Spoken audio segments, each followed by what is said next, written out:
Hi. So, me and my friend Joe went thrifting a week ago, and we were talking about life, high school, and everything that comes with it, when he told me something that I think changed the trajectory of my life and how I see that changed the trajectory of my life and how I see relationships. This is not one to open. Okay, moving on. We were talking about high school friendships and how they're often really shallow, or perhaps we haven't really found the deep ones, when he told me to be, well, authentic.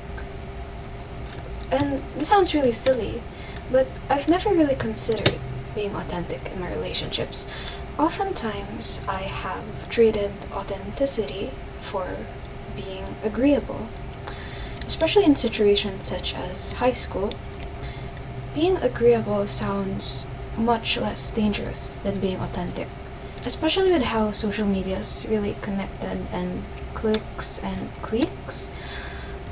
I have I I have no idea how to say that word cliques. Wait, let me try to type it out. Oh, wait. Okay. Short scuba diving break. I'm going to type it out. Oops, my age is not checked. I'm too lazy. This is like one of my burner accounts. I've forgotten the password to my original Roblox account, which is why I'm starting from zero. But anyways, I hope you get what I mean. Those groups that sit together at lunch tables in Mean Girls. So, yeah, I have not really been, please excuse my grammar, I've not really been an authentic person when it comes to my friendships, and I was wondering um, why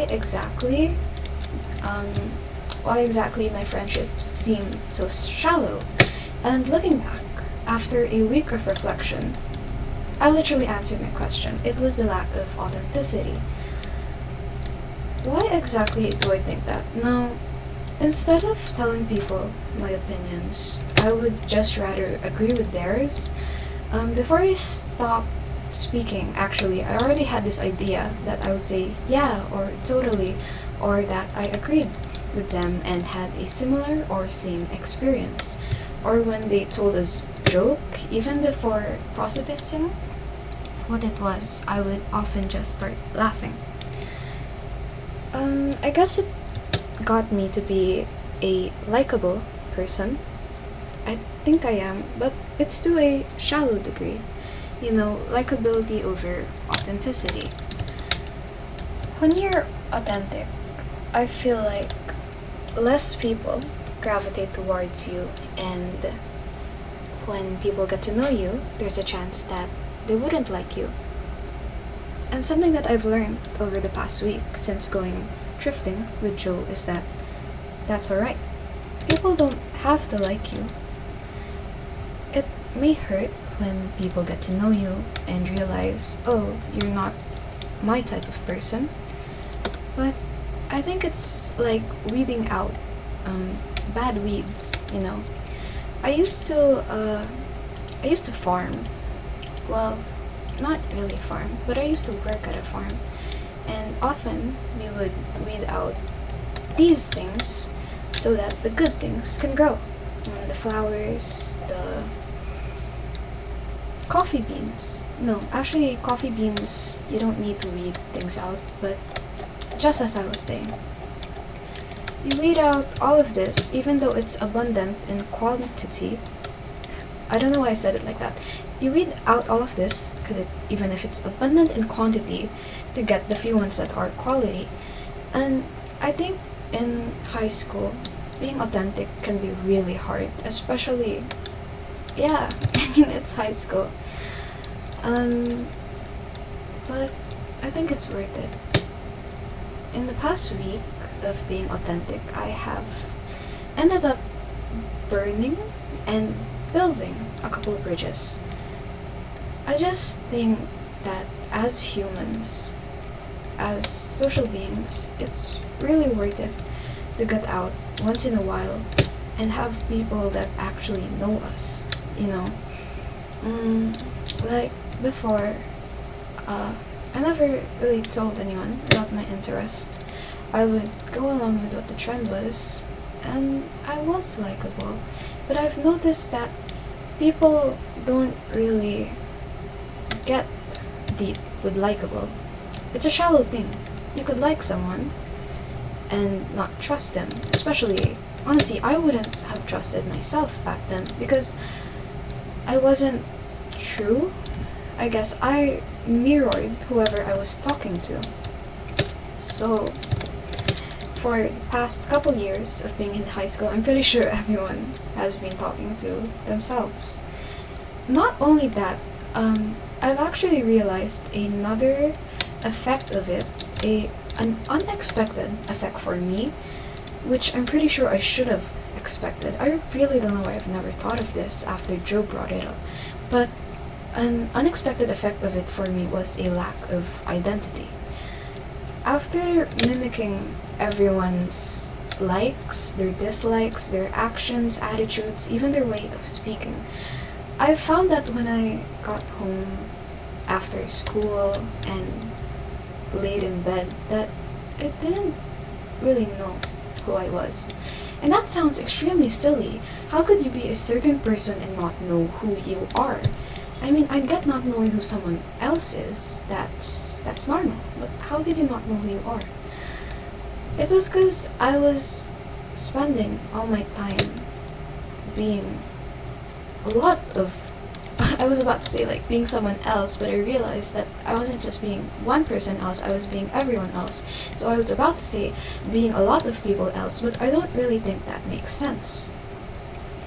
So, yeah, I spent a lot of time doing that and found out that I didn't know what I liked. I would just spend my weekends chatting away or going out on friend groups or dates and just mimicking everyone. Topics I would not really care about, I pretended to, or things that I didn't agree with. I think that's the thing I'm most ashamed about. I would agree with things that would normally not agree with just because someone else liked it, especially political opinions, but whatever. All to get liked, right? Oh, this is really pretty. I've never been here before. So recently, I've been exploring my hobbies. I've been more authentic to myself. And to be authentic, I think it really just starts with going inside, inside of yourself. Like, think, what exactly do you want? What do you enjoy? What did you enjoy before you started molding yourself to fit everyone's preferences? I didn't actually enjoy much. I feel like I've been trying to be likable since I was a child, and thus this was a really hard question for me. Because if I wasn't out with my friends, if I wasn't mimicking everything that everyone did, I was just laying at home, doom scrolling through TikTok or Instagram Reels, which is actually really harmful for your mental health and your brain. Well, it was for me. Anyways, I've stopped doing that. I've deactivated my Instagram and my TikTok, and I've been really happy. It's really, it's funny to see how video games, for me, they've helped me much more than socializing online has. But back to the main point. Since deleting that, I felt like a real person. Authenticity obviously wouldn't come over 1 week. I think. I mean, it hasn't come to me in a week. But ever since Joe said that, I've been thinking, what do I like? What do I want to be? I like arts.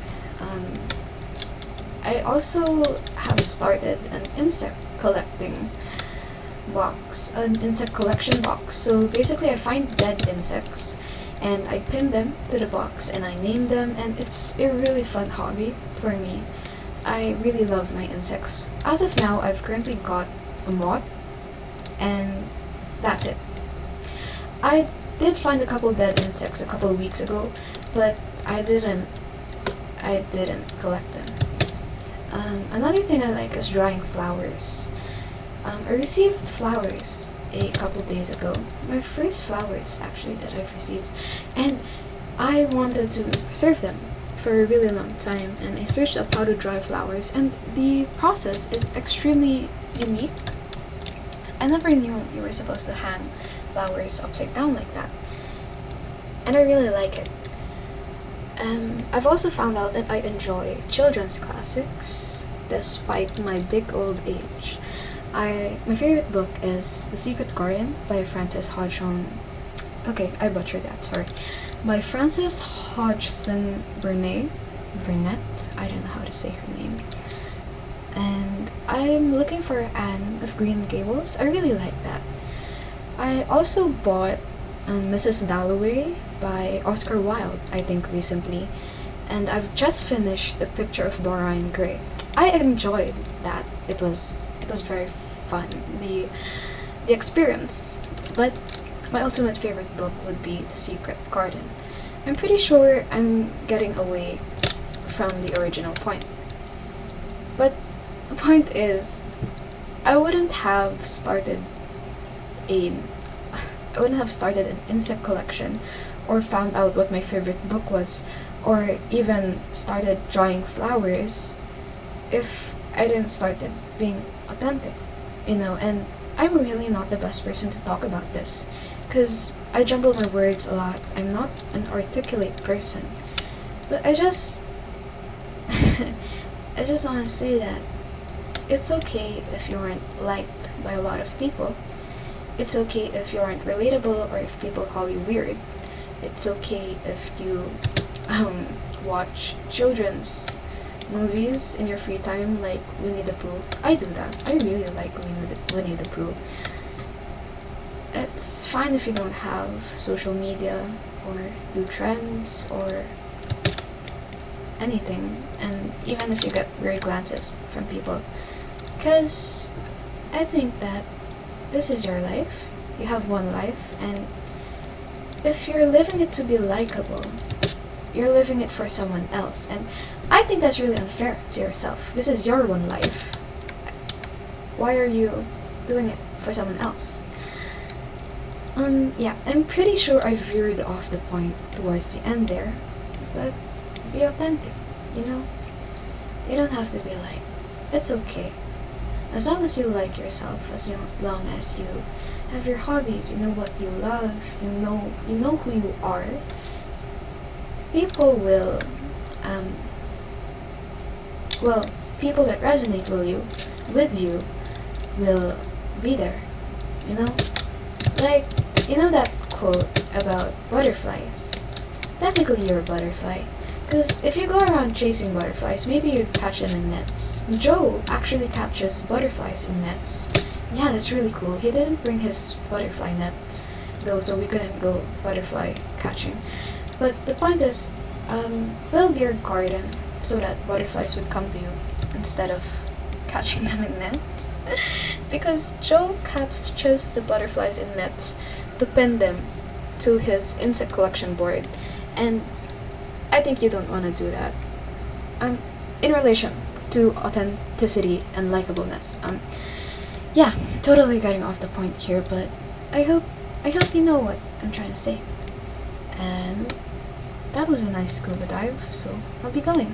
Bye.